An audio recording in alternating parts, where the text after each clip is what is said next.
This is Jam Nation. With Jonesy and Amanda. It's still weird to say King Charles III, isn't it? The new era, the Elizabethan era, is over.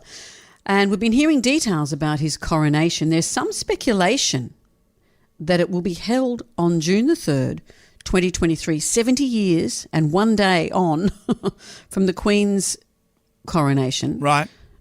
Buckingham Palace has poo-pooed those reports, saying it'll be sometime next year, but they really don't know when. Well, that's sometime next year. I know. I don't know why they'd poo-poo it. It'd be nice sounds symmetry. like a good. It sounds I don't good know to why have they're a plan. saying 7 years and one day. Why not just make it 70 years? Yeah. It's going to be a different version, though. It's going to be a slimmed-down coronation. According to the person who's in charge of all this, he's Lieutenant Colonel Anthony Mather. They're calling it Operation Golden Globe. Oh, so B. Arthur will be there. The Golden Girls, all of them will be there. Right. Okay.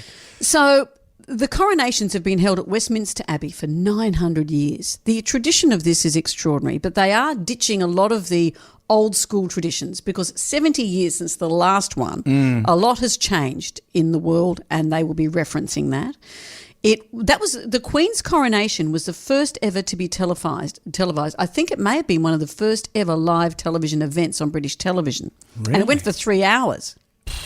It's a telethon. Just You like saw her watching- juggling. it's like I'll wa- kiss the Pope for £10. It's watching the Logies. Yes. And when all that happened, the Queen was wearing her special crown, which was the George IV State Diadem. This is the one that's depicted on the stamps. A total of 8,500 guests attended the Queen's coronation ceremony in Westminster Abbey. 30,000 men took part in the procession from the Navy, from the Army, from the RAF, some from the colonies. Oh, yeah. So that's all been pared down. What's happening with Operation Golden Globe, the new monarch's coronation will only last a third of the time. It'll only last just over an hour. Good. 1/3 of the amount of people will be invited. The guest list is now capped at 2,000, apparently. Yeah, that's fair enough. And some of the ancient rituals will be cut. The language used will be adapted to suit a modern audience. And some of the stuff's going to be scrapped. There used to be a tradition of presenting the monarch with an ingot or wedge of gold of a pound weight.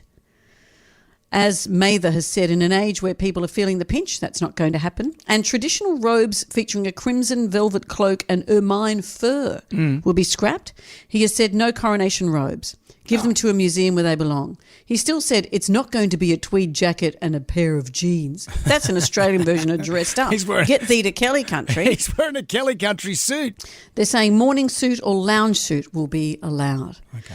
So this is the interesting thing. In our day and age, 70 years since the last coronation, it'll be cheaper, it'll be faster. Yeah, and we have a new era of a shortened attention span. I imagine that King Charles will come out, he'll do a 30-second TikTok dance and put a crown on his head, and that'll be it. Goofy music ensues, the end. He's doing the flossy dance. He's going to do the flossy dance with a crown on his head and we'll all cheer. Oh, I'd love to see that.